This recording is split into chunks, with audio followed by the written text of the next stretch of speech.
स्वागत है आप सबका दोस्तों। आप सुन रहे हैं कहानी वार्ता और मैं हूं आप सबका दोस्त विक्रम। सॉरी। आज हम शुरू करने जा रहे हैं यू टर्न का पार्ट 4। चलिए आगे बढ़ते हैं।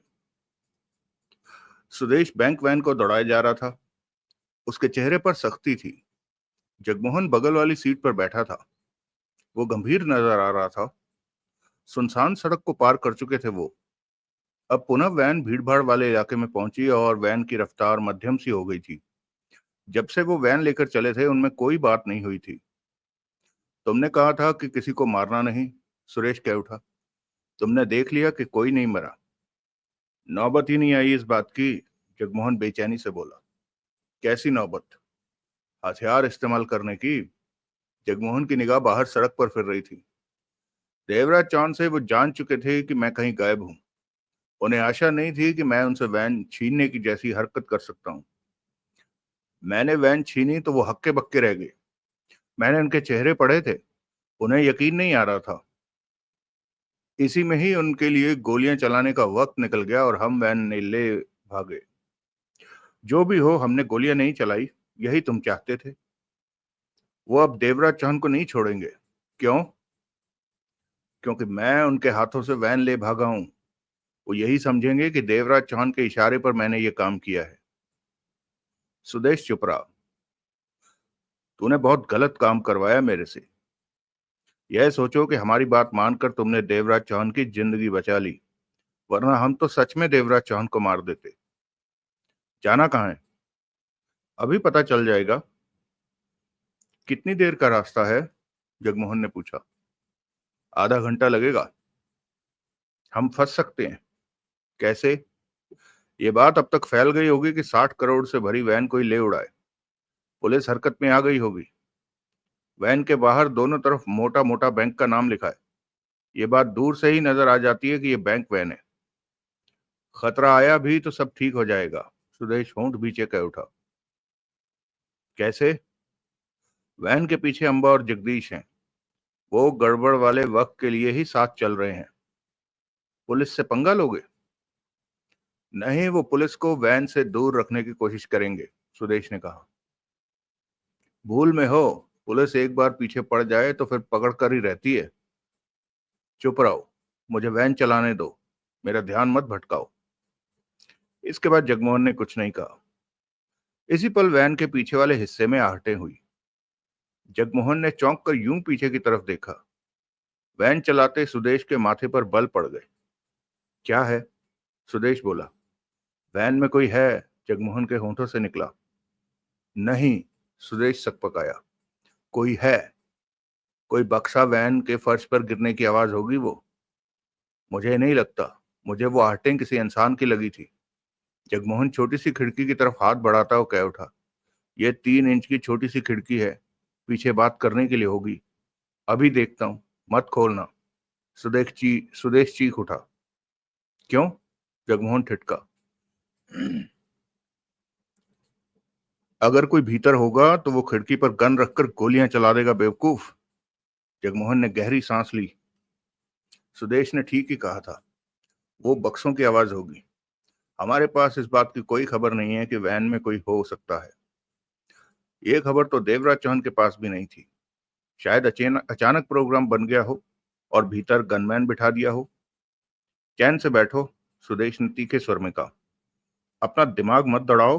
वो बक्सों के टकराने की आवाज। इसी पल वैन के पिछले वाले हिस्से से पुनः आहट उभरी।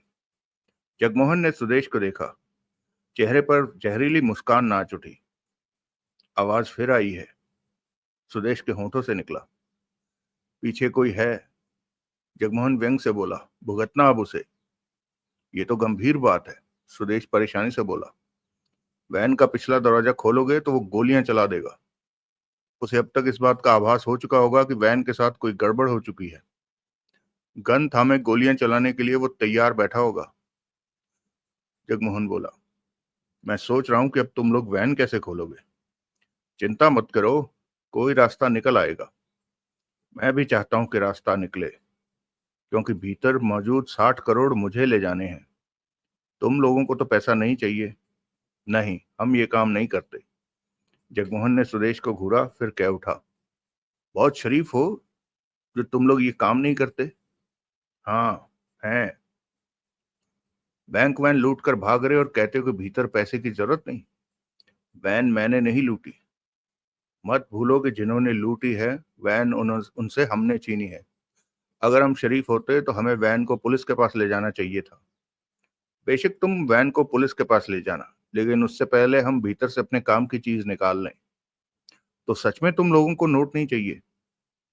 नहीं, हम लूटपाट का काम नहीं करते, इसलिए ये वाले नोट नहीं चाहिए। तुमने अभी तक ये नहीं बताया कि तुम हो कौन। चुपचाप बैठे रहो, दोस्ताना बनाने की कोशिश मत करो। तुम कुछ नहीं जान सकते। अब देवराज चौहान की क्या पोजीशन है? वो जिंदा है? तुम लोगों ने तो उस पर से नजर हटा दी होगी, जगमोहन ने पूछा। देवराज चौहान पर तब तक नजर रखी जाएगी जब तक हमारा काम पूरा नहीं हो जाता। पूरा तो हो गया, वैन तुम लोगों के कब्जे में। तुम भी तो साथ हो। अंत में तुम नोटों से भरी वैन को ले जाना, और उससे पहले हमें अपने काम की चीज निकालनी है। इन सब बातों के बीच तुम कहीं भी अपना रंग दिखा सकते हो। मुझे नोट चाहिए। सब ठीक रहा तो मैं रंग क्यों दिखाऊंगा?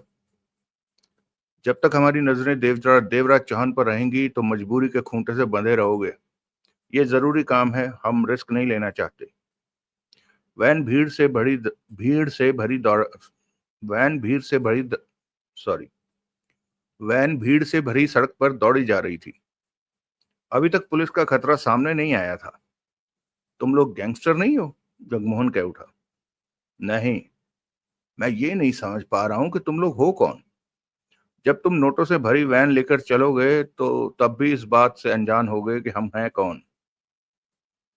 जगमोहन कुछ कहने लगा कि उसी पल उसके होंठ सिकुड़ गए। उसके कानों में फोन बजने की मध्यम सी आवाज पड़ी। जगमोहन ने सुदेश को देखा, फिर पीछे खिड़की की तरफ देखा। जगमोहन अपना काम उस नन्ही सी खिड़की की तरफ ले गया। क्या कर रहे हो? वैन ड्राइव करता सुदेश बोला। वैन के भीतर जो भी है उसका फोन बज रहा है, जगमोहन गंभीर स्वर में बोला। तभी फोन बजने की आवाज बंद हो गई। उसने फोन रिसीव कर लिया है, जगमोहन पुनः बोला। इससे हमें कोई फर्क नहीं पड़ता। तुम चाहो तो मुझे यहीं उतार सकते हो, जगमोहन एकाएक सतर्क स्वर में बोला। क्या मतलब? वैन चलाते सुदेश ने जगमोहन पर निगाह मारी। मैं वैन छोड़ना चाहता हूं। तुम 60 करोड़ छोड़कर जाने को कह रहे हो? मैं मरना नहीं चाहता। वैन रोको और मुझे उतार दो। तुम मेरे साथ ही रहोगे, सुदेश ने सख्त स्वर में कहा। मैं तुम्हें वैन से उतारना ठीक नहीं समझता। तुम मुझे मुसीबत में रख रहे हो। देवराज चौहान की जिंदगी नहीं चाहते क्या? सुदेश गुर्राया। बेवकूफ इंसान, जगमोहन दांत पीस कर रह गया। वैन में पीछे गनमैन है, उसके पास मोबाइल फोन है। पीछे वैन में दोनों साइड में रोशनी आने की 6-6 इंच की चौड़ी और 2 फीट लंबी खिड़कियां हैं जिन पर जाली लगी हुई है। गनमैन उस खिड़की से ये जानकर कि वैन कहां पर से निकल रही है किसी को भी बता सकता है, और कहीं भी हमें पुलिस घेर सकती है। ये सुनकर सुदेश बेचैन हो उठा। तुम्हें भी चाहिए कि इस बैंक वैन को अभी छोड़ दो। नहीं छोड़ूंगा। पुलिस, मैं वैन नहीं छोड़ सकता। मुझे ऐसा ऑर्डर है, सुदेश ने भंचे स्वर में कहा। कौन देता है तुम्हें ऑर्डर? मलिक। तो उसे ताजा स्थिति बताओ, तब वो तुम्हें कह देगा कि वैन छोड़कर भाग निकलो। वो कभी नहीं कहेगा। क्यों? ये काम हम हर हर ये काम हम हर हाल में पूरा करना है। ये काम हमें हर हाल में पूरा करना है। इसे छोड़ा नहीं जा सकता, सुदेश बोला। तुम मलिक से बात तो करो। नहीं, मलिक को काम चाहिए। वो अब फालतू बातें नहीं सुनना चाहेगा। मैं बात करूं मलिक से? चुपचाप बैठे रहो। जगमोहन ने सुदेश को घूरा, फिर कह उठा। क्या तुम किराए पर मलिक के लिए काम करते हो? नहीं। नौकरी पर हो? हाँ। तुम लोग आखिर हो कौन? सुदेश ने कुछ नहीं कहा। वैन चलाता रहा।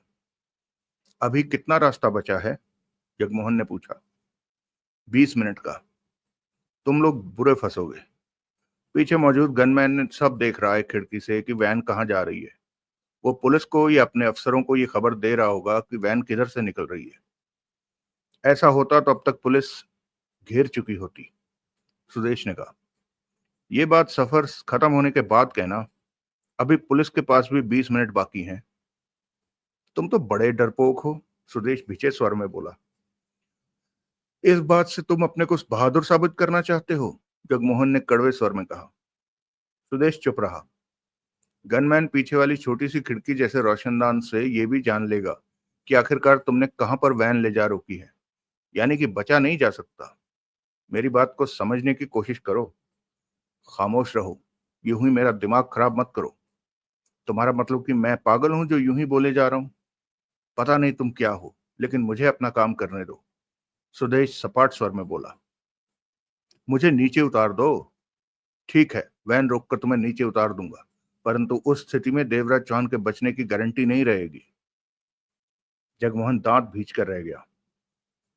सुदेश ने एक हाथ में स्टेयरिंग संभाला और दूसरे हाथ में मोबाइल निकालकर नंबर मिलाया और फोन कान से लगा लिया। दूसरी तरफ एक बार ही बेल हुई कि जगदीश की आवाज कानों में पड़ी। कहो, तुम दोनों वैन के पीछे हो? हाँ। एक दिक्कत आ गई है। जगमोहन ने कोई पंगा लिया? नहीं। वैन के भीतर पीछे कोई है। गनमैन है शायद। वहां दो छोटी छोटी खिड़कियां हैं बाहर देखने के लिए, और उनके पास मोबाइल फोन है जिसके बजने की आवाज हमने सुनी है। वो देख सकते हैं कि वैन किस तरफ जा रही है और पुलिस या किसी और को बता सकते हैं कि वो कहां से निकल रहे हैं। तुम क्या कहते हो कि ये हमारे लिए खतरे वाली बात हो सकती है? पूरी गड़बड़ हो जाएगी ये तो। उधर से जगदीश कह उठा। तो बोलो। मैं मलिक से बात करता हूँ। इसके साथ ही फोन बंद हो गया। सुदेश ने फोन कमीज की जेब में रखा और हाथ स्टेयरिंग पर जा पहुंचा। जगमोहन के चेहरे पर कठोरता नाच रही थी। कुछ नहीं होगा, सुदेश बोला। हम ठीक रहेंगे। जगमोहन के होंठ भिंचे रहे। 2 मिनट बाद सुदेश का फोन बजने लगा। हाँ, सुदेश ने बात की। मलिक कहता है कि जैसा काम हो रहा है वैसा ही होता रहे। जगदीश की आवाज कानों में पड़ी। ठीक है, सुदेश ने कहा और फोन बंद कर दिया। क्या हुआ? जगमोहन ने पूछा। काम ऐसे ही होगा जैसे हो रहा है। मैंने पहले ही कहा था कि मलिक को काम पूरा चाहिए। वो कमीना मरवाएगा हमें। जगमोहन कह उठा। सब ठीक रहेगा, तुम्हारे अंदेशे बेकार साबित होंगे। जब डूबोगे तब पता चलेगा, जगमोहन ने तीखे स्वर में कहा। तभी कानों में पुलिस के सायरन की आवाज पड़ने लगी। पीछे से आ रही थी आवाजें। जगमोहन के होंठ भिज गए। सुरेश का चेहरा तनाव से भर गया। पुलिस सायरन की आवाजें लगातार पास आती जा रही थी। उसी पल सुदेश का फोन बजा। कहो, सुदेश भिजे स्वर में बोला। पीछे पुलिस आ गई है। वो शायद वैन की ताक में है। जगदीश की आवाज कानों में पड़ी। तुम उसे रोको किसी तरह से। मैं वैन को भगा कर ले जाता हूँ। सुदेश ने तेज स्वर में कहा और फोन बंद करके जेब में रखने के पश्चात वैन को दौड़ा ले जाने में व्यस्त हो गया। अगला दृश्य। अंबा कार चला रहा था। जगदीश उसकी बगल में बैठा था। उन्होंने आगे जा रही बैंक वैन को एकाएक दौड़ते देखा। पीछे पुलिस कार सायरन बजाती उनके करीब आ गई और उन्हें ओवरटेक करके वैन के पास पहुंच जाना चाहती थी। ज्यादा बड़ी साफ सड़क नहीं थी। सड़क के एक तरफ से ट्रैफिक आ रहा था और दूसरी तरफ से जा रहा था। भीड़ थी सड़क पर। पुलिस कार हूटर बजाती उन्हें ओवरटेक करने की चेष्टा कर रही थी। पुलिस कार को आगे मत जाने देना, जगदीश सख्त स्वर में बोला। इस तरह पुलिस कार को ज्यादा देर नहीं रोका जा सकता, अंबा भीचे स्वर में कह उठा। तो एक्सीडेंट करना जरूरी है। जगदीश ने आगे जाती दूर होती वैन को देखा। सुदेश वैन ले लेके भगा सुदेश वैन को भगा ले जा रहा है। सुदेश वैन को भगा ले जा रहा था। अंबा ने साइड मिरर में पीछे पुलिस की कार देखी, जो कि ठीक पीछे थी। तभी अंबा ने सख्ती से ब्रेक पेडल दबा दिया। कार तीव्र झटके से रुकी। पीछे वाली पुलिस कार धड़ाम से उसकी कार से आ टकराई। वो पहले से ही सतर्क थे, इसलिए चोटें लगने से बच गई। एक्सीडेंट होते ही पुलिस वालों ने हूटर बंद कर दिया था। चलो। अंबा कार का दरवाजा खोलते हुए बाहर निकला।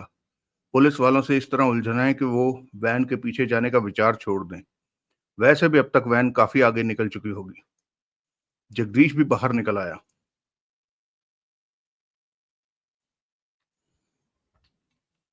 एक मिनट दोस्तों, यहाँ मिसप्रिंट है, पेज ही नहीं है। 149, 153। ओके, दोस्तों यहाँ 2 पेज गायब हैं मुझे लग रहा है। कोई नहीं, आगे बढ़ते हैं। अब पीछे पुलिस नहीं थी। वैन काफ़ी आगे निकल चुकी थी। इस बार तो बच गए। वैन चलाते हुए सुदेश ने जेब से मोबाइल निकाला और नंबर मिलाने लगा। अगली बार ना बच सकोगे। वैन के भीतर मौजूद गनर फोन पर वैन की स्थिति के बारे में पुलिस को बता रहा होगा। उसी का इंतजाम कर रहा हूं अब, होंठ भींचकर सुदेश ने कहा। वो कैसे? तब तक सुदेश की बात हो गई। दूसरी तरफ मलिक था। कहाँ हो तुम? वैन के पीछे वाले हिस्से में मौजूद गनर अपने मोबाइल पर पुलिस को या किसी अन्य को वैन की स्थिति बता रहा है। कुछ देर पहले पुलिस ने वैन को घेरने की कोशिश की, लेकिन अंबा जगदीश ने ये सब मामला संभाल लिया। परंतु ये हालात फिर भी बन सकते हैं। वैन का वहां आना खतरे से खाली नहीं। गनर बाहर वालों को वैन की स्थिति बता रहा है। तो तुम क्या चाहते हो? वैन को सुरक्षित करने का बढ़िया रास्ता है कि भीतर बैठा गनर बाहर ना देख सके। ये कैसे होगा? बड़ी सी तिरपाल या प्लास्टिक की शीट जो कि वैन के ऊपर बांध दी जाए। इससे गनर बाहर नहीं देख सकेगा और वैन पर लिखा बैंक का नाम भी छिप जाएगा। वरना हम बच नहीं। तुम कहां पर हो? उधर से मलिक ने पूछा। सुदेश ने अपनी स्थिति बताई। वैन को किसी सुरक्षित जगह लेकर रोको कुछ देर के लिए। सुरक्षित जगह? हमारे लिए कोई भी जगह सुरक्षित नहीं है। सुरेश सावधानी से वैन दौड़ाते हुए कह उठा। किसी इलाके की तंग गली में वैन ले जाओ, वहां रोको और मुझे वैन की स्थिति बताओ। मल्होत्रा आधे घंटे में तुम्हारे पास इंतजाम के साथ पहुंच जाएगा। समझ आ गई बात? हाँ, कहकर सुरेश ने मोबाइल जेब में रखा और बोला। हमें वैन को किसी पास के घने इलाके के भीतर ले जाना है, जहां वैन के होने के बारे में पुलिस सोच नहीं सके। पीछे बैठे गनर का क्या करोगे, जो बाहर देख रहा होगा? जगमोहन ने कहा। राम भरोसे रहना होगा इस बार, सुदेश चिंतित स्वर में कह उठा। तुम मुझे फंसवा कर ही रहोगे? जगमोहन बोला। इन सब बातों का इंतजाम तुम लोगों को पहले ही करके रखना चाहिए था। मौके पर ये सब इंतजाम नहीं होते। अब कुछ नहीं हो सकता। हम जो कर सकते हैं वही करेंगे। मुझे जाने दो, मैं इस खतरे में नहीं रह सकता। देवराज चौहान की जिंदगी चाहते हो तो तुम्हें मेरे साथ ही रहना होगा। मलिक से मेरी बात कराओ, जगमोहन तीखे स्वर में बोला। मुझसे बात करो। तुम्हारे लिए मैं ही मलिक हूं, मैं ही मल्होत्रा। तू भी फंसेगा और मुझे भी फंसवाएगा। तभी सुदेश ने वैन को सड़क से हटकर जाती एक तंग सड़क पर मोड़ दिया। सामने एक कॉलोनी नजर आ रही थी। तुम वैन को यहीं रोको, एकाएक जगमोहन कह उठा। उसकी नजर हर तरफ जा रही थी। क्या मतलब? 5-7 मिनट के लिए वैन रोको। जब तक गनर बाहर का नजारा करता रहेगा, हम खतरे में रहेंगे। वो सामने हैंडलूम की दुकान है, वहां से मैं चादरें लेके आता हूँ। कुछ देर के लिए वैन की छत पर डाल देंगे ताकि गनर बाहर की जगह को ठीक से ना देख सके। जगमोहन ने बेचैनी से कहा। तुम कहीं भागने की तो नहीं सोच रहे? सुदेश ने कठोर स्वर में कहा। भागने के लिए मुझे तेरी इजाजत की जरूरत नहीं। मैं तेरा सिर मैं तेरा सिर तोड़कर भी भाग सकता हूँ, जगमोहन ने कड़वे स्वर में कहा। सुदेश ने सड़क के किनारे वैन रोकी। जगमोहन दरवाजा खोलते ही बोला। मैं अभी आया।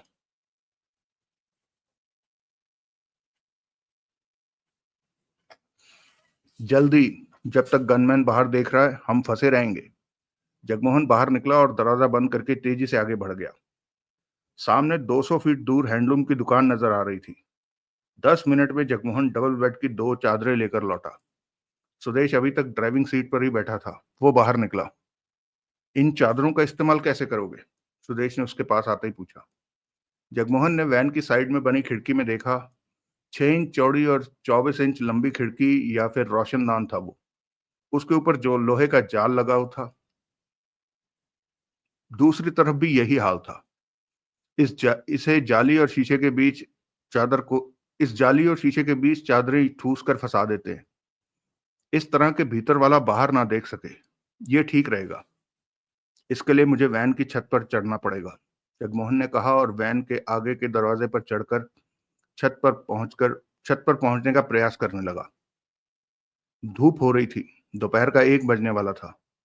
सुदेश की बेचैन निगाह सतर्कता के साथ हर तरफ घूम रही थी। जगमोहन वैन की छत पर जा पहुंचा। चादरें ऊपर फेंक, जगमोहन ने कहा।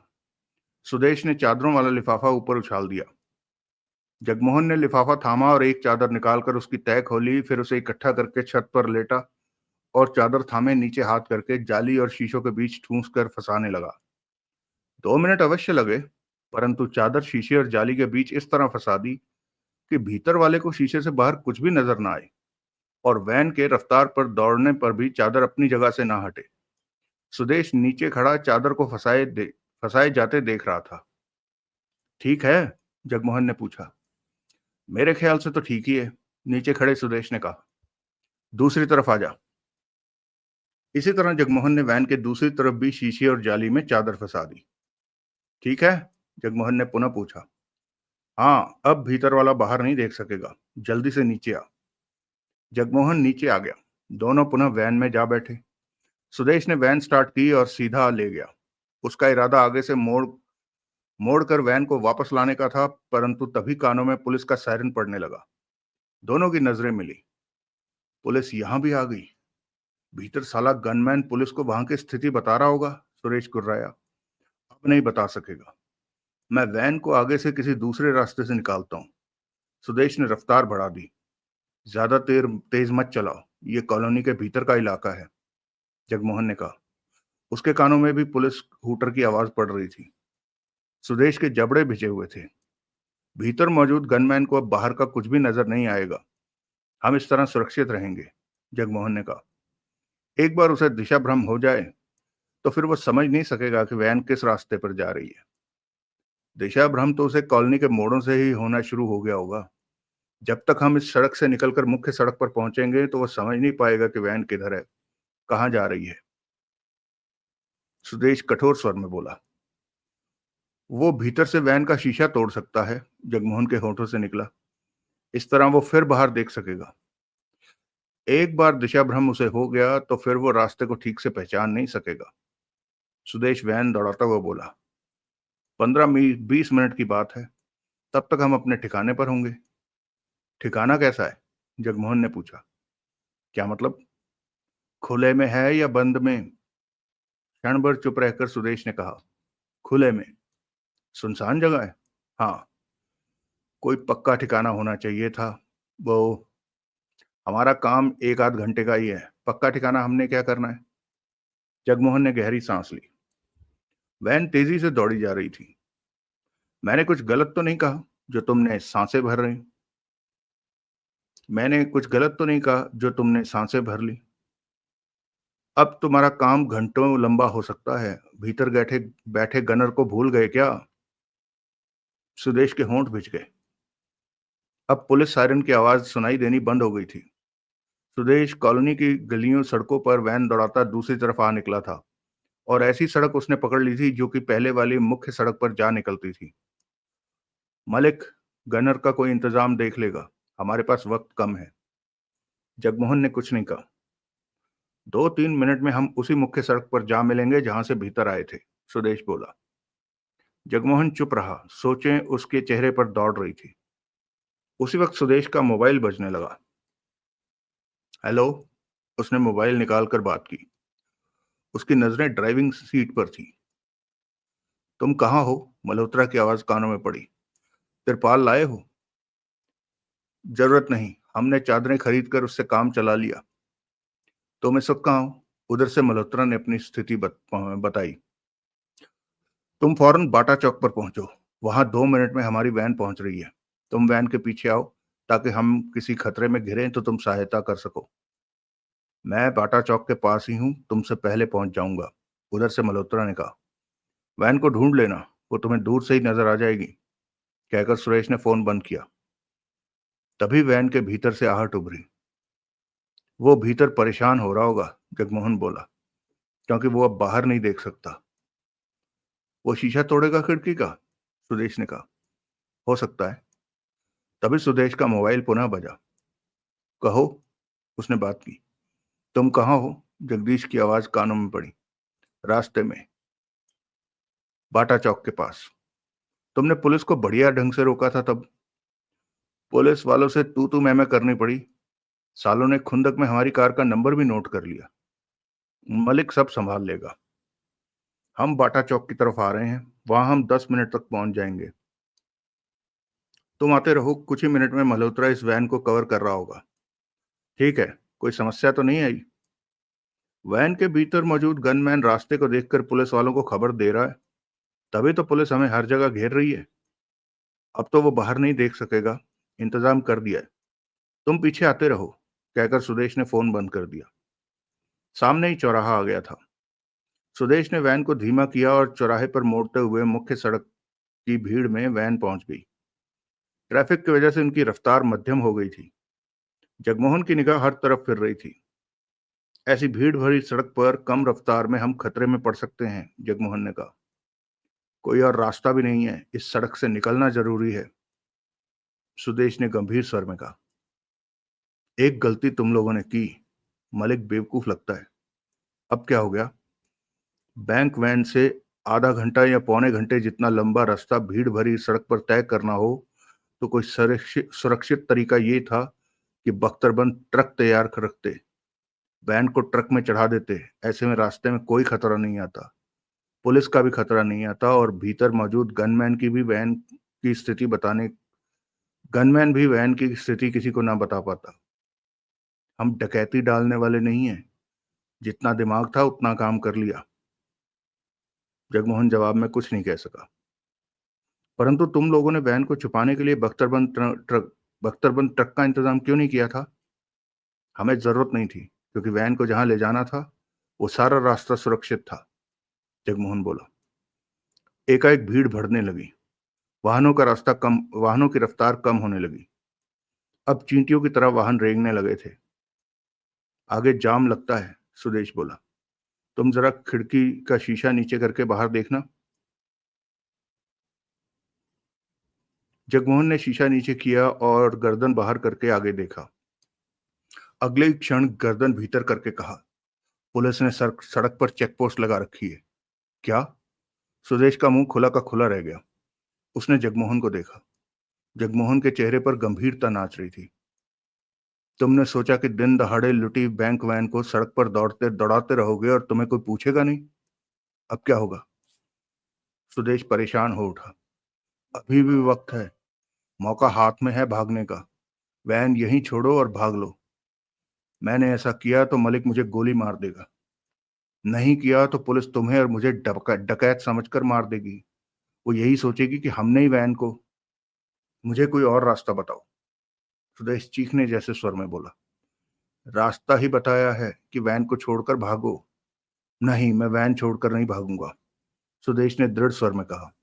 मर्जी तुम्हारी, लेकिन अब मैं वैन से बाहर। तुम कहीं नहीं जाओगे, वरना देवराज चौहान मरेगा, सुदेश दांत किटकिटा कर कह उठा। जगमोहन के होंठ भिज गए। दोनों की नजरें मिली।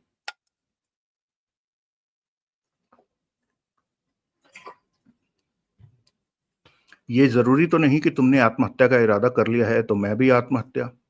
देवराज चौहान की जिंदगी चाहते हो तो तुम्हें आत्महत्या भी करनी पड़ेगी, सुदेश कठोर स्वर में बोला। मतलब कि अपनी जान देकर देवराज चौहान की जान बचाऊं? तुम्हें बहुत प्यार जो है उससे। तुम ज्यादती कर रहे हो मेरे साथ, शायद अपने साथ भी। इस वक्त वैन छोड़कर भाग जाना चाहिए। वैन को सुरक्षित ठिकाने पर पहुंचाना मेरा काम है। ये काम मैं करके इसी वक्त सुदेश का मोबाइल बजा। मल्होत्रा का फोन था।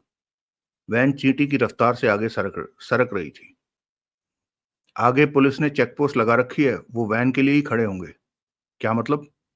पुलिस को पता है कि वैन इसी इलाके में है, ये इलाका घेर रखा है। वैन को पुलिस दूर से ही पहचान जाएगी, वो तुम्हें जाने नहीं देगी। तुम खतरे में हो सुदेश। बताओ मैं क्या करूं? वैन को छोड़ा भी नहीं जा सकता। मल्होत्रा की आवाज कानों में पड़ी। मैं मलिक से बात करता हूं। सुदेश के होंठ भिज गए। फोन बंद हो गया। वैन जरा जरा आगे बढ़ रही थी, मक्खियों के झुंड की भांति ट्रैफिक रेंगता दिखाई दे रहा था। फोन सुदेश के हाथ में ही था। तुमने कहा था कि तुम तनख्वाह पर काम करते हो, जगमोहन बोला। तो थोड़ी सी तनख्वाह के लिए क्यों खुद को खतरे में डाल रहे हो? पुलिस हमें शूट कर देगी या गिरफ्तार कर लेगी। सुदेश ने खा जाने वाली नजरों से जगमोहन को देखा। मैंने कुछ गलत तो नहीं कहा? अपनी जबान बंद रखो। इस वक्त तुम्हें बचने का कोई रास्ता सोचना चाहिए। कोई रास्ता नहीं है। जो है वो तुम्हें पसंद नहीं है। वैन को छोड़कर भाग जाए? हाँ। चुप रहो। गलत सलाह मत दो। सुदेश की बेचैन निगाह हर तरफ जा रही थी। वैन के सामने के शीशे के ऊपर वाली जाली लगी थी। बाहर से भीतर वालों के चेहरे देख पाना संभव नहीं था। पुलिस वालों की नजर वैन पर पड़ने की देर है कि वो इस तरह वैन से चिपक जाएंगे जैसे भेड़िया शिकार को घेर कर उसकी बोटी बोटी खा जाते हैं। अब तो तुम्हें मलिक याद भी नहीं आएगा। सुदेश चुप रहा। तभी पुनः सुदेश का फोन बजा। कहो। सुदेश ने बात की। मलिक कहता है कि उसे वैन चाहिए। उधर से मल्होत्रा की आवाज आई। सुदेश के होंठ भिज गए। वो खुद मेरे से बात क्यों नहीं करता? मैं नहीं जानता। वो कहता है कि वैन वैन अब पुलिस से घिरने जा रही है। तुम तो यहाँ हो, सब देख रहे हो। सुदेश ने गुस्से में कहा। हाँ, मैं तो उसे सारी स्थिति बताओ कि सब बता दिया। वो कहता है कि जैसा भी हो वैन को बचा कर लाया जाए। कैसे? पुलिस वालों का मुकाबला करूं? मल्होत्रा की आवाज नहीं आई। तुम्हें बताओ कि इस वक्त मैं पुलिस से कैसे बच सकता हूँ? मुझे नहीं लगता कि बच सकोगे। कानों में पड़ने वाला मल्होत्रा का स्वर गंभीर था। तो मलिक मुझे आत्महत्या करने के लिए क्यों कह रहा है? मैं नहीं जानता। मलिक ने जो कहा वो बता दिया। बुरे वक्त पर मैं तुम्हारी जो सहायता कर सकूंगा वो अवश्य करूंगा। बाकी तुम पर है कि तुम क्या करते हो। उधर से मल्होत्रा ने कहा और फोन बंद कर दिया। सुदेश फोन को हाथ में ही पकड़े रहा। चेहरे पर कठोरता नाच रही थी।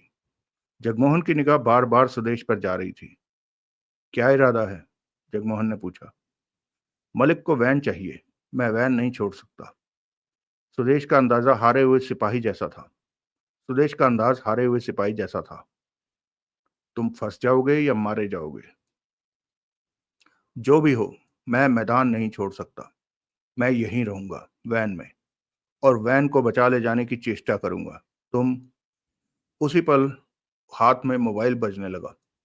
कहो। सुदेश ने बात की। क्या हो रहा है? जगदीश की आवाज कानों में पड़ी। आगे पुलिस ने चेकपोस्ट लगा रखी है। मलिक कहता है कि उसे वैन चाहिए। सुदेश बोला। वो पागल तो नहीं हो गया? बेहतर होगा कि तुम मलिक से बात करो। सुदेश कठोर स्वर में बोला। तुम अब क्या करने वाले हो? पता नहीं, कहकर सुदेश ने फोन बंद कर दिया। वैन धीमे धीमे आगे सरक रही थी। चेक पोस्ट 50-60 फीट दूर रह गई थी। सुदेश ने रिवॉल्वर निकालकर हाथ में ले ली थी। ये क्या कर रहे हो? जगमोहन के होंठों से निकला। वैन बचाकर ले जाने की कोशिश करूंगा। सुदेश ने खतरनाक स्वर में कहा। पुलिस से मुकाबला करने वाले बेवकूफ होते हैं।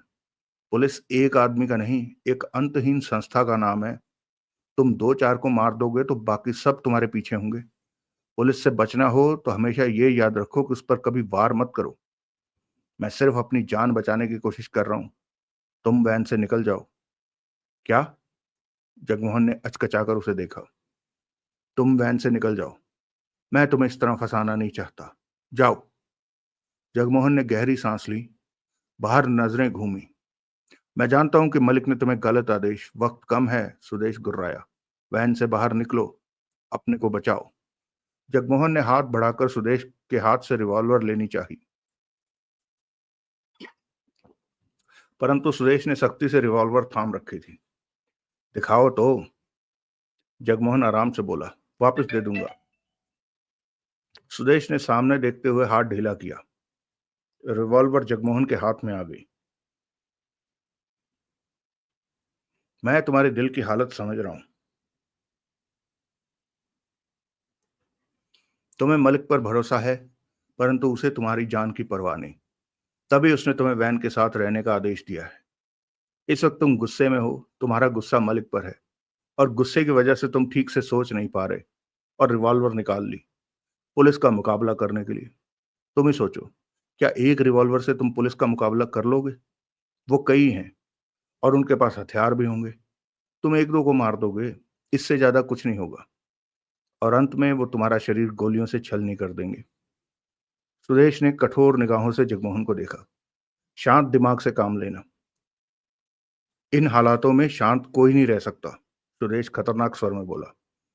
अपने को शांत करो। मलिक के लिए तुम्हारे मन में जो गुस्सा है वो निकाल दो। तुम वैन से निकल जाओ। मैं नहीं जाऊंगा। क्या? सुदेश ने उसे देखा। तुम्हें इस तरह खतरे में छोड़कर चले जाना मेरे लिए ठीक नहीं है। सुदेश के चेहरे पर अजीब से भाव उभरे। तुम्हारा मेरा कोई रिश्ता नहीं है कि मैं ऐसा कहूं, परंतु मैं ठीक कह रहा हूं, जगमोहन ने गंभीर स्वर में कहा। मैं नहीं चाहता कि तुम अपनी जान गंवाओ। तुम जो करने की सोच रहे हो उसमें तुम्हारी जान चली जाएगी। मैं परेशान हूं। सुरेश ने बेहद गहरी सांस ली। मैं जानता हूं, जगमोहन गंभीर था। इसी परेशानी में तुमने रिवॉल्वर निकाल ली, परंतु अंजाम नहीं सोचा कि पुलिस पर गोलियां चलाने के बाद तुम्हारा क्या होगा। मेरी बात सुनो, ये वैन बुलेट प्रूफ है। जगमोहन ने सुदेश ने जगमोहन को देखा। शीशे भी बुलेट प्रूफ हैं। मैं नहीं जानता था ये बात। सुदेश ने बेचैनी से कहा। टायरों पर अवश्य गोली मारी जा सकती है, जगमोहन कह रहा था। वो हम पर कितनी भी फायरिंग करें, हमें गोली नहीं लग सकती। ज्यादा से ज्यादा वो वैन के टायरों पर गोली मारकर वैन को रोक सकते हैं, परंतु ये हम पर है कि हम उन्हें सोचने समझने का मौका देते हैं कि नहीं। वो टायर पर गोली मारते हैं या नहीं। मतलब मतलब सब समझ जाओगे। तुम इधर आ जाओ और मुझे वैन चलाने दो। नहीं, सुदेश के होंठों से निकला। क्यों? वैन तुम्हारे हाथ में देने को मलिक ने मना किया है। सुदेश कह उठा। मलिक वही है ना जिसने अभी तुम्हें आत्महत्या करने को कहा है, जगमोहन ने कड़वे स्वर में कहा। सुदेश ने होंठ भींच लिए। जगमोहन ने सामने निगाह मारी। गाड़ियां खड़ी थी। उसके बाद पुलिस बैरियर। वहां 6-7 पुलिस वाले दिखे। जल्दी करो, वक्त कम है। जगमोहन ने उसे देखा। तुम क्या करना चाहते हो? सुदेश ने गहरी सांस ली। देख लेना। मैं तुम पर भरोसा कर रहा हूं, कोई गड़बड़ मत करना। सुदेश कह उठा। तुम्हारे कहने पर भी मैं इसलिए नहीं जा रहा हूं कि मैं तुम्हें बचाना चाहता हूं। सुदेश सच में हालातों से व्याकुल था। उसे समझ नहीं आ रहा था कि कैसे बचकर निकल पाएगा यहां से या नहीं निकल पाएगा। बहरहाल जिम्मेवारी की बागडोर उसने जगमोहन को दे दी। वो जगमोहन की सीट पर आ गया और जगमोहन स्टेयरिंग सीट पर। रिवॉल्वर उसने वापस सुदेश को देते हुए कहा, इसका इस्तेमाल मत करना। सुदेश ने होंठ भींचे और रिवॉल्वर थाम ली। वो बेचैन था। रिवॉल्वर जेब में रख लो और सोचना भी मत कि तुम्हारे पास रिवॉल्वर है। सुदेश ने रिवॉल्वर जेब में रखी। वैन चींटी सी रफ्तार से आगे बढ़ने लगी। जगमोहन की निगाह वैन के भीतर घूमने लगी। अब उसका चेहरा सख्त हो गया था। जल्दी उसे स्टीयरिंग के नीचे लगा वो स्विच नजर आ गया जो वैन के डोर लॉक से वास्ता रखता था। उसके बाद जगमोहन ने वैन का दरवाजा खोला। थोड़ा सा, फिर दरवाजा बंद किया। स्विच को ऑन की मुद्रा में दबाया। उसके बाद पुनः दरवाजा खोला, परंतु नहीं खुला। जगमोहन के चेहरे पर छोटी सी मुस्कान उभरी और लुप्त हो गई। सुदेश उसे देख रहा था। वो कह उठा। क्या क्या किया तुमने? यह स्विच वैन के लॉकिंग सिस्टम को कंट्रोल करता है। अब हमारी मर्जी के बिना कोई वैन के भीतर नहीं आ सकता और कोई वैन से बाहर भी नहीं जा सकता, जगमोहन ने कहा। ओह, मुझे नहीं पता थी ये बात। सुदेश बोला। मुझे इसलिए पता है कि वैन पर हाथ डालने से पहले हमने वैन के बारे में सब कुछ जान लिया था। यह लॉकिंग सिस्टम पहले खुला था तो पीछे मौजूद गनमैन के भाग जाने का मौका था, सुदेश ने कहा। नहीं था। इस स्विच के लॉक सिस्टम के अलावा वैन के पीछे वाले दरवाजे पर बाहर से ताला ठोका हुआ है। ओह, तो वो बाहर नहीं निकल सकता। वैन के आगे 2 गाड़ियां थी, फिर पुलिस बैरियर। दोनों की निगाह बैरियर पर गई। पुलिस वाले सामने ही नजर आ रहे थे। वो हर वाहन की तलाशी ले रहे थे। 2 पुलिस वाले गने थामे मुस्तैद खड़े थे। एक सब इंस्पेक्टर कमर में होल्स्टर लगाए टहलता दिखाई दे रहा था। चंद कमलों चंद कदमों के फासले पर पुलिस की जिप्सी खड़ी थी, जिसमें बैठा ड्राइवर बीड़ी फूक रहा था। खतरे वाला वक्त आ पहुंचा था। सुदेश ने बेचैनी से पहलू बदला। जगमोहन होंठ भींचे पुलिस वालों की कार्रवाई देख रहा था। तभी उसने एक पुलिस वाले की नजर वैन पर पड़ते देखी। उसने चीख कर अपने साथियों से कुछ कहा। सबकी निगाह इस तरफ उठी। उन्होंने वैन को देख लिया है। सुदेश दांत पीसते हुए कह उठा। अब तुम क्या करोगे? जगमोहन की निगाह पुलिस वालों पर ही घूम रही थी। देखते ही देखते हथियारबंद पुलिस वाले एक्शन के अंदाज में वैन के पास आ पहुंचे। तभी बैरियर हटा दिया गया। आगे की दोनों कारों को पुलिस वालों ने आनन फानन में निकाल दिया और यही गलती की पुलिस वालों ने। अगर आगे वही कारें खड़ी रहती तो वैन को हिल पाने की जगह नहीं मिलती। सब इंस्पेक्टर रिवॉल्वर थामे वैन की तरफ बढ़ा। बैरियर पुनः गिराया जाने लगा। उसी पल जगमोहन ने फर्स्ट गियर डाला और दांत भींचकर एक्सीलेटर दबा दिया। वैन मेंढक की तरह उछली और गोली की तरह आगे बढ़ गई। वैन के इस तरह वैन को इस तरह बढ़ता देखकर इंस्पेक्टर वैन को इस तरह बढ़ता देख सब इंस्पेक्टर उछलकर बचने के लिए एक तरफ जा गिरा। जगमोहन ने इस बात का पूरा ध्यान रखा कि कोई पुलिस वाला वैन के नीचे ना आ जाए। वैन नीचे गिरते बैरियर से टकराई और उसे तोड़ती हुई आगे भागती गई। आगे सड़क खाली पड़ी थी। जगमोहन ने वैन को पूरी रफ्तार से दौड़ा दिया। पीछे से गोलियां चलने की आवाज आई, परंतु सब ठीक रहा। सुदेश का चेहरा घबराहट से भरा पड़ा था। जगमोहन के चेहरे पर सख्ती उमड़ पड़ी थी। उसने सुदेश को देखा। तुम्हारे चेहरे के भाव बता रहे हैं कि ये सब होना तुम्हारे लिए नया है। सुदेश ने सूखे होंठों पर जीभ फेरी। मैं पहली बार इन हालातों से निकला हूं। डर लग रहा होगा? कुछ कुछ।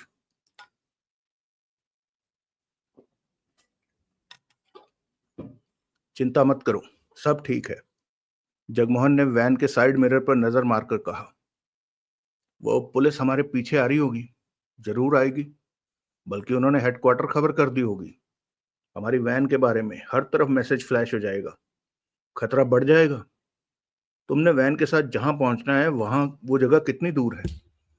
ज्यादा दूर नहीं है। रास्ता बताते रहो। इन हालातों में हमारा वहां जाना सुरक्षित नहीं होगा। सुदेश बोला। देखते हैं। मिरर पर निगाह मारी। पीछे कोई है क्या? हाँ, पुलिस वैन। लेकिन वो काफी पीछे है। जगमोहन बेहद रफ्तार से वैन को दौड़ाए जा रहा था। मैं मल्होत्रा को फोन करता हूँ, पीछे आती पुलिस को वो संभाल लेगा। सुदेश ने जल्दी से फोन निकाला और नंबर मिलाने लगा। जल्दी ही बात हो गई। तुम कहाँ हो? मल्होत्रा की आवाज कानों में पड़ी। हम वैन को वहां से निकाल जानता हूँ। मैंने सब देखा। बढ़िया काम किया तुमने। अब किधर? हमारे पीछे पुलिस कार है। उसे किसी तरह रोको। सुदेश ने बेचैन स्वर में कहा। मैं कुछ नहीं कर सकता। मेरी कार इधर भीड़ में फंसी है। सुदेश ने दांत पीस लिए। फोन बंद करते हुए बड़बड़ा उठा। कमीना। क्या हुआ? मल्होत्रा कहता है कि वो ट्रैफिक में फंसा है। सुदेश ने कड़वे स्वर में कहा। ऐसा ही होगा, जगमोहन बोला। उसी पल सुदेश का फोन बजा। कहो। तुम कहाँ हो? जगदीश की आवाज कानों में पड़ी। सड़क पर भाग रहे हैं, पीछे पुलिस है। सुदेश बोला। तुम? हम ट्रैफिक में फंसे हैं। काम के वक्त तुम सभी फंसे पड़े हो। सुदेश क्रोध से चीखा और फोन बंद कर दिया। जगमोहन बार बार साइड मिरर पर नजर मार रहा था। काफी पीछे पुलिस कार आती नजर आ रही थी। सुदेश बहुत व्याकुल लग रहा था। वो कह रहा था, अब पीछे लगी पुलिस का क्या करोगे? किसी तरह पीछे छुड़ाने की कोशिश करूंगा। खतरा इस बात का है कि आगे और पुलिस कारें न मिल जाएं। पीछे आने वाली पुलिस ने वायरलेस पर बैंक वैन के बारे में खबर कर दी होगी। जगमोहन ने कहा। मुझे नहीं मालूम था कि ये इतने संकट वाला काम साबित होगा। तुमने सोचा कि बैंक वैन को आसानी से सड़कों पर दौड़ाते रहोगे और पुलिस मिलेगी नहीं? मैंने ऐसा ही सोचा था। तुम लोगों ने पुलिस को कम क्यों आंका? सुदेश चुप रहा। मलिक बेकार बंदा है। समझदार होता तो हर पहलू सोचता। उसका कोई कसूर नहीं है। अपने काम में माहिर है वो। परंतु इस तरह बैंक वैन के मामले में दखल देना उसका पहला काम है। तुम बैरियर पर ही फंस जाते, वहां से निकल नहीं पाते। हाँ, ऐसा ही होता। तुम रिवॉल्वर निकालकर मुकाबले की पर उतरने की सोच रहे थे। मुझे ऐसे कामों का अनुभव नहीं है। वो तो मैं देख ही रहा हूं कि इन कामों के लिए मलिक भी बेकार है। तुम लोग हो कौन? सुदेश ने जगमोहन को देखा। वैन रफ्तार से दौड़ी जा रही थी। जगमोहन का पूरा ध्यान ड्राइविंग पर था। मैं तुम लोगों के बारे में जानना चाहता हूं कि तुम्हारा क्या ख्याल है कि मैं तुम्हें बता दूंगा। सुदेश एकाएक तीखे स्वर में कह उठा।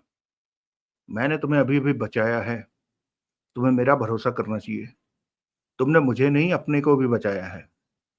जगमोहन मुस्कुराकर कह उठा। भले का तो जमाना ही नहीं रहा। पीछे आती पुलिस के बारे में सोचो। अगर आगे पुलिस ने कहीं सड़क बंद कर रखी होगी तो उस बारे में भी सोचो। अभी हम खतरे से बाहर नहीं है। कभी भी फिर मुसीबत के रूप में पुलिस हमारे सामने आ सकती है। वैन ड्राइव करते हुए जगमोहन की निगाह बार बार साइड मिरर पर जा रही थी, जहां से कभी कभी काफी पीछे आती पुलिस की कार दिख जाती। खतरा अभी सिर पर था। उसी पल सुदेश का मोबाइल बजा। Hello. Very good Sudesh, Malik की आवाज कानों में पड़ी। तुमने बैरियर से वैन को भगाकर अच्छा काम किया। 2 पल के लिए सुदेश को समझ नहीं आया कि मलिक को क्या कहे। अब तुम कहाँ हो? मलिक की आवाज कानों में पड़ी। सुदेश ने बताया। गुड, तुम 5-7 मिनट में यहां पहुंच जाओगे। नहीं, सुदेश के होठों से निकला। क्यों? पीछे पुलिस की कार लगी है। ओह, ये तो बुरी बात है। हम कोशिश कर रहे हैं कि किसी तरह पुलिस से खुद को बचा लें। हम? जगमोहन साथ तो है मेरे। वैन कौन चला रहा है? जगमोहन। ये जरूरी था। मैं इस तरह पुलिस वालों का मुकाबला नहीं कर सकता। हमें इस बारे में पहले सोच लेना चाहिए था कि पुलिस से टकराव भी हो सकता है। तुमने मुझे सीधा मुसीबत में झोंक दिया। मुझे इन हालातों का अनुभव नहीं था। तुम जगदीश, अंबा, मल्होत्रा को इस तरफ भेजो। वैन की स्थिति बताओ। पुलिस ने हमें कहीं फंसा लिया तो हमें किसी तरह बचाने की कोशिश कर सकते हैं। सुदेश ने परेशानी से कहा। मैं उन्हें खबर करता हूँ। जगमोहन से सावधान रहना और वैन पर अपना काबू रखना। सुदेश ने कुछ नहीं कहा। उधर से मलिक ने फोन बंद कर दिया। वो जगह पास ही है जहां मैंने इस वैन को लेकर पहुंचना है, सुदेश बोला। पीछे पुलिस है। तुम नहीं चाहोगे कि वैन के साथ साथ पुलिस भी वहां पहुंचे। पुलिस से किसी तरह पीछा छुड़ाओ, सुदेश झल्लाया। अभी तो यह नामुमकिन लगता है, जगमोहन ने भींचे स्वर में कहा। अगर आगे से और पुलिस मिल गई तो? मेरे से जो बन पड़ा वो कर रहा हूं और आगे भी करूंगा। मुझे वैन पर 60 करोड़ की चिंता है। तो तुम 7 करोड़ के लिए ये सब कर रहे हो, मेरे लिए नहीं। मैं जो कर रहा हूं तुम्हारे लिए ही कर रहा हूं। किसी वहम में मत पड़ो। अगर मेरी बात मानते तो सब ठीक रहता। तुम्हारी बात मानकर तो मैं तुम्हें वैन चलाने दी। ये नहीं, वो बात जो मैंने मलिक से कही थी। तब मैं देवराज चौहान से बात कर लेता, कोई जगह तय कर लेते, ये वैन को वहां ले आता और तुम लोग वैन से अपने काम की चीज निकाल लेते और हम नोट लेकर चलते बनते। बीती बातें छोड़ दो, अब के हालात पर ध्यान दो। वैन दौड़े जा रही थी। पीछे एक पुलिस कार लगी हुई थी।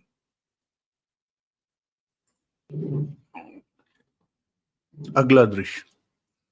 प्यारा चाय बनाने के बाद कुर्सी पर बैठा चुस्कियां ले रहा था कि सोनू आ गया। चाय पिएगा? प्यारे ने पूछा। भक्ते से मिलकर सीधा आ रहा हूं, सोनू कह उठा। उसने बड़े काम की बात बताई है। क्या? वो कहता है कि बच्चा ठहराने का सबसे आसान और टिकाऊ रास्ता है कि खुले में प्यार किया जाए। खुले में? मतलब कि खेतों में, जहां न छत हो न दीवार। कहता है खुले में बच्चा जल्दी ठहरता है। अजीब टोटका है। प्यारे ने गहरी सांस ली। लेकिन खुले में कैसे होगा? क्यों नहीं होगा? कोई देख लेगा, गिन्नी की बदनामी हो जाएगी। तो ये काम रात को क्यों नहीं करता? रात को? हाँ, तूने तो बताया चाची कहीं शादी पर जाने वाली है। तो गिन्नी को रात को लेकर खुले में चले जा। मैं भी तेरे साथ। तेरे साथ चलने की क्या जरूरत है?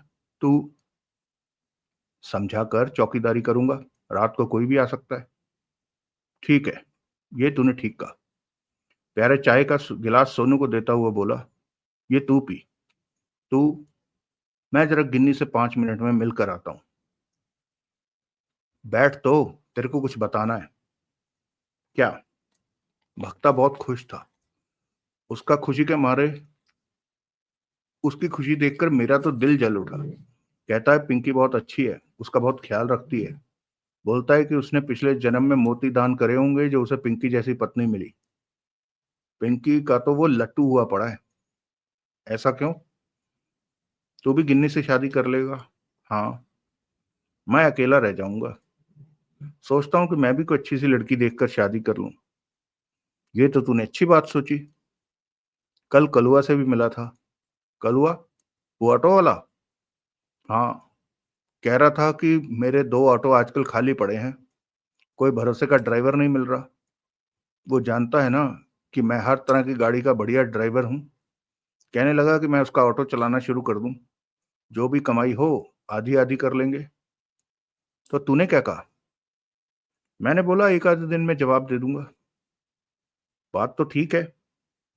तू ऑटो चलाना शुरू कर दे। पहले भी तूने 15 दिन चलाया था। 200 रुपये रोज कमाता था तू। तू भी चला ले ऑटो। नहीं, मैं तो कोई दूसरा काम सोचूंगा। कल से ही तू ऑटो चलाने लग जा। अभी नहीं, पहले गिन्नी को बच्चा ठहरा दूं। तू ठहराएगा बच्चा? प्यारे ने मुंह बनाया।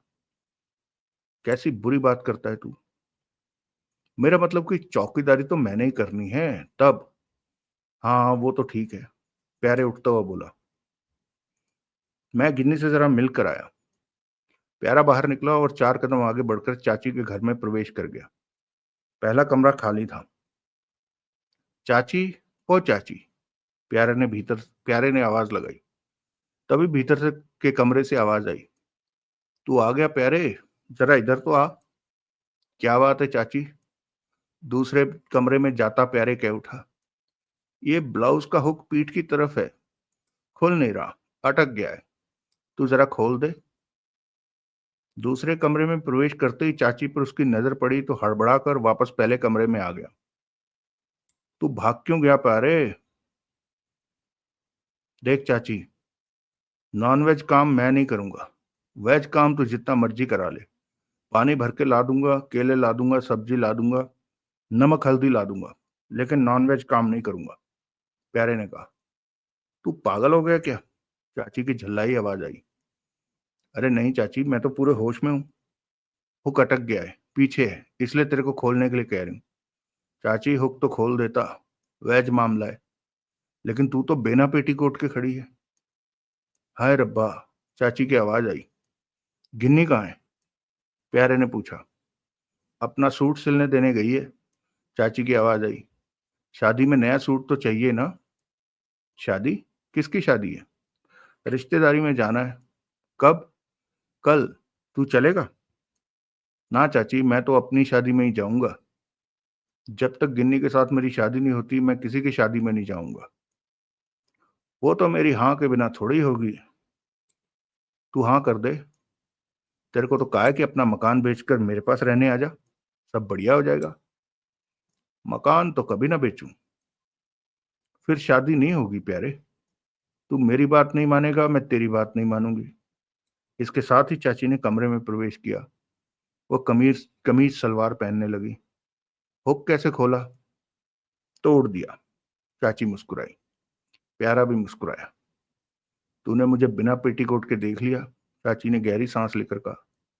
तूने ही तो दिखाया। मुझे बुलाने से पहले सोच लेती कि तब तूने पेटीकोट नहीं पहना है। मुझे याद नहीं रहा। याद तो सब रहा होगा, प्यारा मुंह बनाकर बोला।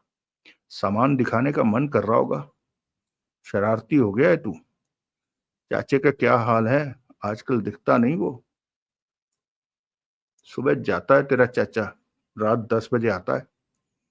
कल तो तेरे चाचे दारू की बोतल के साथ आया था, पी पी कर तंग करता रहा। चाचा तंग नहीं करेगा तो क्या मैं करूंगा? कल को गिन्नी से मेरी शादी होगी तो मैं ही तंग करूंगा। वैसे तुम औरतों की कहानी भी मजेदार है, पास आओ तो मुसीबत, ना आओ तो मुसीबत। लगता है तेरे को बड़ा एक्सपीरियंस है इन बातों का। सुनी सुनाई बातें हैं, तेरे से कह दी। मैं चलता हूँ, गिन्नी आए तो मेरे पास भेजना। तू क्या करेगा गिन्नी का? दो चार बातें कर लूंगा, और क्या करना है। एक बात तो बता। चाची उसके पास आई। बोल चाची। तूने मुझे बिना पेटीकोट के देखा तो तेरे दिल में कुछ कुछ हुआ नहीं क्या? गिन्नी को ऐसे देखता तो कुछ होता, अब तेरे को देखकर क्या होना है चाची? चाची ने हाथ बढ़ाकर प्यारे के गाल पर रगड़ा। तेरे को कुछ नहीं हुआ? मेरा सामान तो पूरा है, रख रखाव भी बढ़िया है। फिर तेरे को कुछ नहीं हुआ तो कुछ नहीं हुआ। अब मुझे क्या पता कि क्यों नहीं हुआ। मैं सोचती हूँ कि अगर गिन्नी को देखकर भी तेरे को कुछ नहीं हुआ तो गिन्नी की जिंदगी तो बर्बाद हो जाएगी। तू फिक्र मत कर चाची, पहले मैं गिन्नी की जिंदगी आबाद करूंगा, फिर उससे शादी करूंगा। क्या मतलब? चाची के होंठों से निकला। मेरा मतलब कि मैं शादी के बाद बच्चों की लाइन लगा दूंगा, प्यारा हड़बड़ा कर बोला। लाइन लगाने में मेहनत ही क्या लगती है? मर्द की सारी और मुसीबत तो औरत को झेलनी पड़ती है।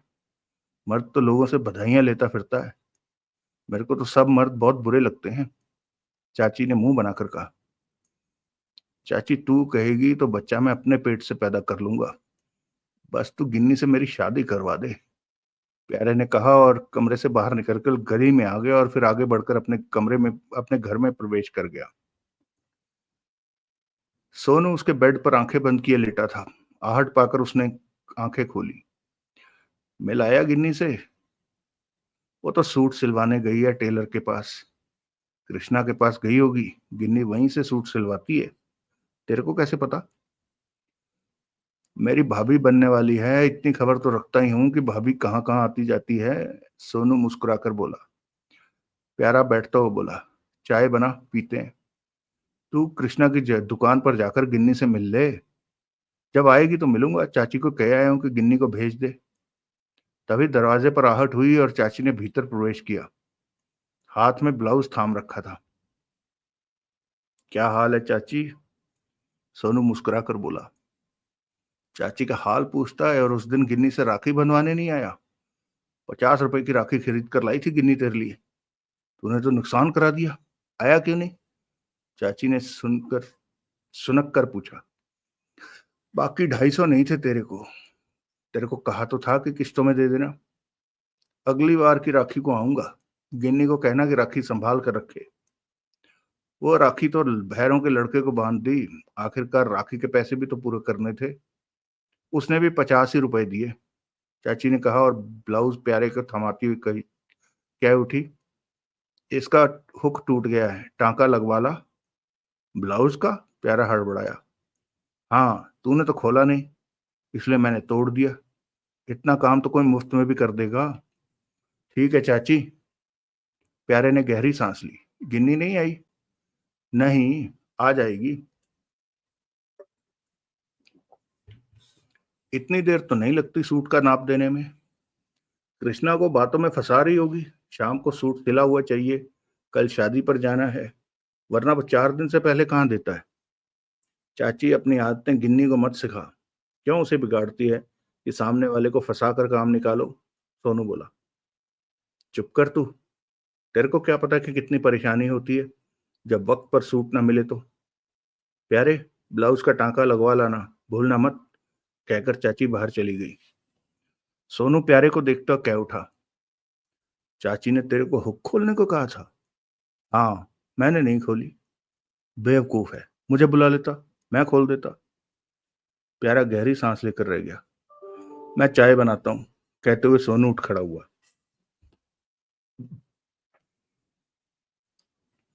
अगला दृश्य। दोपहर के 2 बज रहे थे। देवराज चौहान, टिड्डा, प्रतापी, पौवा, शेख एक रेस्टोरेंट में मौजूद लंच ले रहे थे। देवराज शांत सा नजर आ रहा था, परंतु बाकी चारों की व्याकुलता साफ दिख रही थी। रह रहकर वो एक दूसरे को देखने लगते। अभी तक वैन की कोई खबर नहीं आई थी। सोहनलाल का कोई फोन नहीं आया था, जबकि अब तक तो सोहनलाल का फोन हर हाल में आ जाना चाहिए था। उनकी आशा अब सोहनलाल के फोन पर ही टिकी थी, वरना बाजी तो कब के हाथ से निकल गई थी। तुम, पौवे ने प्रतापी को घूरते हुए खा जाने वाले स्वर में कहा। अगर उस वक्त मेरी बात मान जाते और वैन को नहीं रोकते तो। चुप कर, प्रतापी ने तीखे स्वर में कहा। जब भी देखो यही बातें कर रहा है। करूंगा नहीं क्या? गलती क्या है इसमें? अब चुप भी हो जा। ये बात पुरानी हो चुकी है। वैन को जगमोहन ले उड़ा है और हमारे हाथ से करोड़ों निकल गए हैं। पौवे ने देवराज चौहान को देखा। देवराज चौहान लंच लेने में व्यस्त था। तुम क्या नहीं कुछ बोलते? पौवे ने धीमे किंतु पौवे ने धीमे स्वर में कहा। क्या बोलूं? देवराज चौहान उसे देखकर मुस्कुराया। सोहनलाल का फोन क्यों नहीं आया अभी तक? उसे वक्त नहीं मिला होगा फोन करने का। तुम कर लो उसे फोन, वो करेगा। मेरे दिमाग में कुछ आ रहा है। कहीं वो सब तो नहीं कर रहे जगमोहन और सोहनलाल? क्या? देवराज चौहान खुलकर मुस्कुराया। यही कि तुम हम चारों को यहाँ लंच कराकर बेवकूफ बना रहे हो। उधर जगमोहन वैन के साथ सोहनलाल के पास जा पहुंचाओ। मलिक का अस्तित्व हो ही ना, और वो नोट वैन से निकाल कर ठिकाने लगा रहे हो। उसके बाद तुम कोई भी मौका देखकर हमारे पास से खिसक कर 60 करोड़ के नोटों के पास पहुंच जाओगे। पौवे, टिड्डे ने कहना चाहा। तू चुप कर। मैं देवराज चौहान से बात कर रहा हूँ। इस बात इसका जवाब मुझे सुन लेने दे। ऐसा कुछ नहीं है, देवराज चौहान बोला। मुझ पर शक मत करो। तो अभी तक सोहनलाल का फोन क्यों नहीं आया? वैन तो कब की वहां पहुंच गई होगी। कोई खास ही वजह होगी जो सोहनलाल का फोन नहीं आया। तुम फोन करके देखो, कहीं वो मर ना गया हो, पौवे ने बेचैन स्वर में कहा। बात तो ठीक है, प्रतापी कह उठा। सोहनलाल का फोन तो अब तक आ जाना चाहिए था। तुम एक बार सोहनलाल को फोन करके देख लो, टिड्डा बोला। देवराज चौहान जो ठीक समझेगा कर लेगा, शेख ने गंभीर स्वर में कहा। उसे भी चिंता है। तुम सोहनलाल को फोन करो देवराज चौहान, प्रतापी बोला। देवराज चौहान ने सिर हिलाया और खाना छोड़कर फोन निकाला और नंबर मिलाने लगा। बात भी हो गई। वैन अभी तक नहीं पहुंची, सोहनलाल ने उधर से धीमे स्वर में कहा।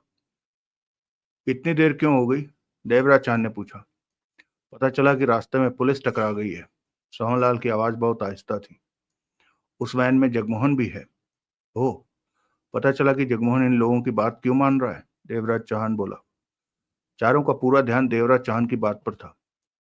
इस बारे में सामने कोई बात नहीं हुई। वो कोशिश करते हैं कि मेरे सामने बात ना हो। वो लोग हैं कौन? मालूम नहीं। वैन के यहाँ पहुंचते ही तुम्हें फोन करूंगा। तुम इस वक्त कहाँ पर? तब तक उधर से देव सोहनलाल ने फोन बंद कर दिया था। देवराज चौहान फोन बंद करता कह उठा। वैन अभी रास्ते में ही है, वहां नहीं पहुंची। देवराज चौहान गंभीर था। पता चला कि वैन पुलिस की नजरों में आ गई है। वैन पुलिस की नजरों में आ गई? टिड्डा हड़बड़ाया। बचा खुचा काम भी हो गया। शेख ने गहरी सांस ली। तो अभी तक वो लोग वैन को लेकर ठिकाने पर नहीं पहुंचे? पौवे ने उखड़े स्वर में कहा। अब क्या होगा? इतनी बड़ी वैन को सड़क पर दौड़ाते रहने में पुलिस का खतरा तो था ही, शेख ने बेचैनी से कहा। मुझे नहीं लगता कि अब नोट हमारे हाथ लग सकेंगे, टिड्डे ने कहा। चारों की निगाह एक दूसरे पर जा रही थी। हमारी सारी मेहनत बेकार गई, पौवा कह उठा। 7.5 करोड़ मिलने पर हमने क्या क्या सपने। ये सारी गड़बड़ जगमोहन ने की है, वरना हम तो सफल हो गए थे, टिड्डे ने कहा। अगर मैं जगमोहन के पास वैन ना रोकता तो ये सब ठीक रहता। धोखा खा गए हम।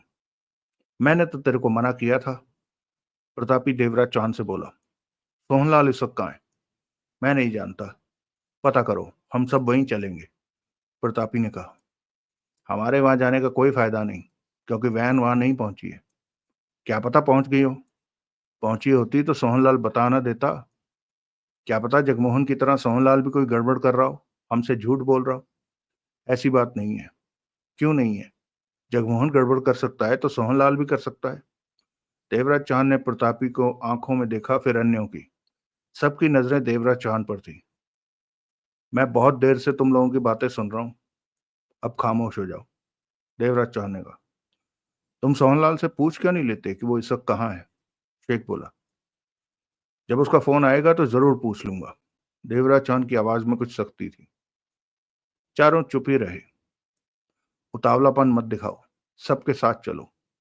मुझे 60 करोड़ की चिंता है, जगमोहन की चिंता है, तुम सबकी चिंता है। मैं मजे नहीं कर रहा।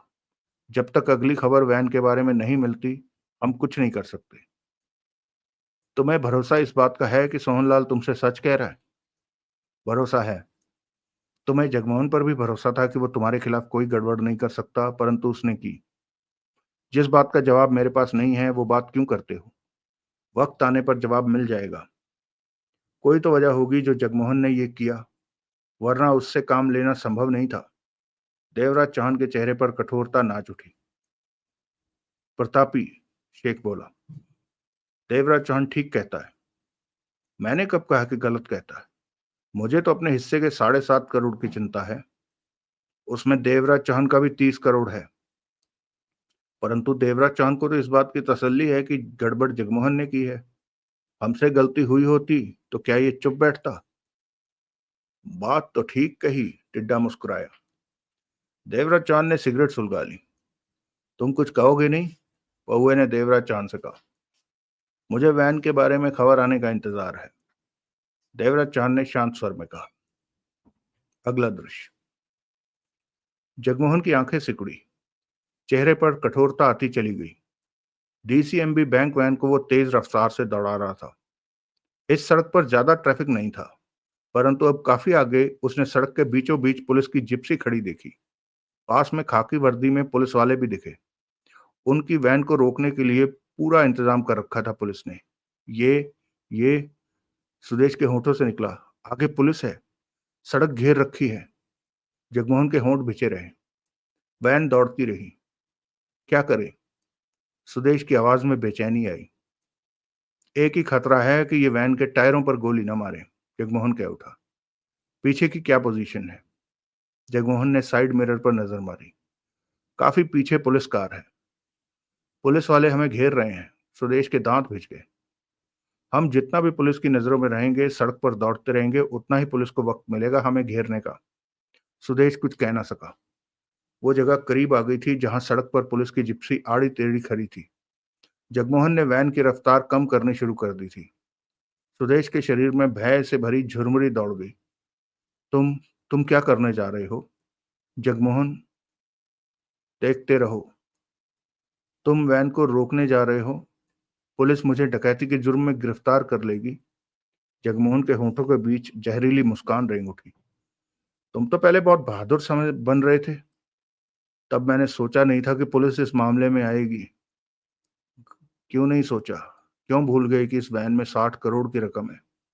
डकैती जैसी बातों का मुझे अनुभव नहीं। ये बात पुलिस से कहना। तुम क्या करने जा रहे हो? वैन की रफ्तार अब 25 पर आ गई थी। सामने सड़क पर आड़ी तिरछी पुलिस जिप्सी खड़ी थी। सड़क के एक किनारे पर 3 पुलिस वाले खड़े थे, दूसरे किनारे पर 4। एक पुलिस वाला बीच में खड़ा था। तीनों के हाथों में रिवॉल्वर थी और 2 के हाथों में गने। बाकी 2 ने डंडे पकड़ रखे थे। प्रतिपल फासला कम होता जा रहा था। तुम बताते क्यों नहीं कि क्या करने वाले हो? मैं पुलिस की जिप्सी को टक्कर मार कर निकलने वाला हूं। जगमोहन ने कठोर स्वर में कहा। सुदेश ने गहरी सांस ली। 30 फीट का फासला रह गया था वैन और जिप्सी के बीच। पुलिस वालों के चेहरे साफ नजर आ रहे थे। सड़क के बीचों बीच रिवॉल्वर थामे जो पुलिस वाला खड़ा था, वो इस बात को लेकर सतर्क नजर आ रहा था कि कहीं वैन उसके ऊपर न चढ़े। वो अपनी जगह छोड़ने को तैयार खड़ा था। फासला जब 20 फीट का था तो जगमोहन ने एक्सीलेटर दबा दिया। जबकि रफ्तार धीमी होने पर पुलिस वाले सोच रहे थे कि वैन रुकने जा रही है। एकाएक बैंक वैन एकाएक रफ्तार से आगे को रपटी। जगमोहन ने के पीछे वाले हिस्से में टक्कर मारी। उसी पल जिप्सी घूमती चली गई और वैन रफ्तार से सड़क पर दौड़ती चली गई।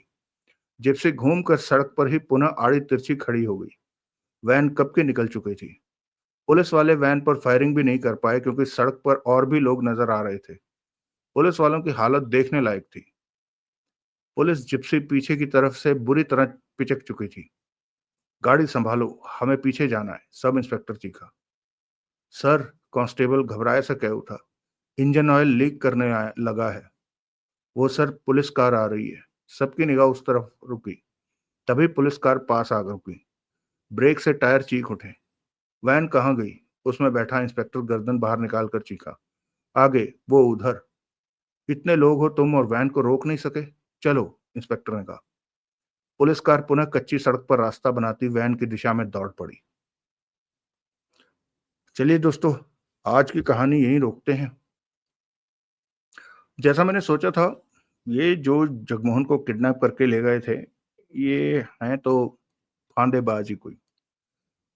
क्योंकि ना तो कोई सरकारी आदमी ऐसा करता है, यानी कोई एजेंसी वगैरह का होता, और कोई दूसरे गैंग का बंदा होता फिर तो बात ही क्या थी। साफ नजर आ रहा है कि ऐसे ही कोई नो वो जो होते हैं ना, खाम खा के जुगाड़ू लोग, एजेंट जिन्हें कहते हैं, कमीशन एजेंट, ये कुछ इस तरह के काम के लोग होंगे। देखना यही निकलेगा सच। ये जो मलिक और मल्होत्रा और ये सब जो है, पता नहीं, हो सकता है पिस्तौलें भी इनकी नकली निकले। मेरे को तो अब ये शक हो रहा है। खैर कोई बात नहीं, जो होगा सो हमारे सामने आ जाएगा। आप लोगों से रिक्वेस्ट है कि आप हमारे चैनल को लाइक और सब्सक्राइब अवश्य करें। दोस्तों, लाइक करने से मुझे बताया गया है कि चैनल की रीच बढ़ती है, तो आप सबसे इतना सहयोग आपका भाई जरूर चाहेगा कि वीडियो को लाइक जरूर कर दिया कीजिए। मैं हूं आप सबका दोस्त विक्रम। आप सुन रहे हैं कहानी वार्ता। कल फिर मिलते हैं इस कहानी के अगले भाग के साथ। तब तक जय हिंद।